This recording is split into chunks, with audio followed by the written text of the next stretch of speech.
Hiya, thank you for being part of all this. We're starting a new series on the way Jesus thought about himself and saw himself. And so it's a great time to start using the 5-day devotional if you've not used that. And please sort of join in with that whole thing as we make more of what the Lord is leading us into as we go through these series.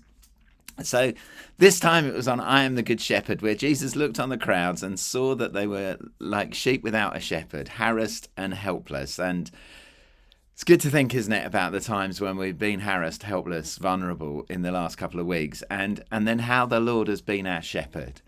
Jesus picks up all the stuff from David, David's psalm, a fantastic Psalm 23, and his reflections on being a shepherd boy and how the Lord is his shepherd. So he's not in want. He has green pastures. He has quiet waters.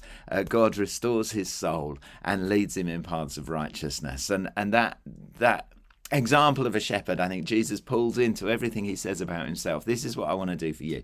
This is how I want to lead you.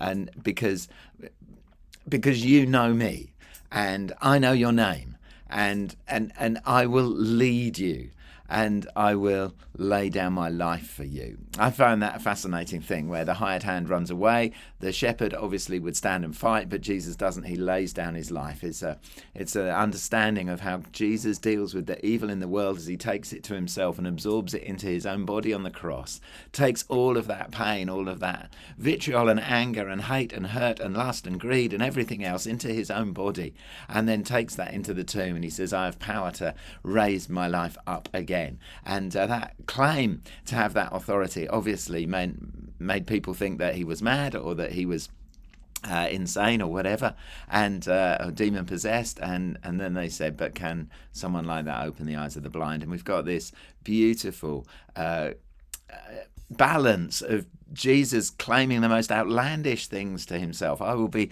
a shepherd to people who you've never met, who are outside of this fold, to the Gentiles. I'll be a shepherd to them, and I will take up my life.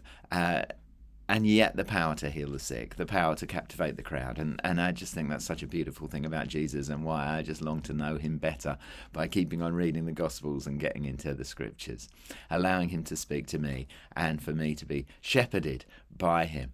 Please pray together. Please pray that the Lord would lead us clearly into this next week, this next month, this next season, as he is our shepherd. Have a good time as you talk about these things. I'll see you in a bit. Bye-bye.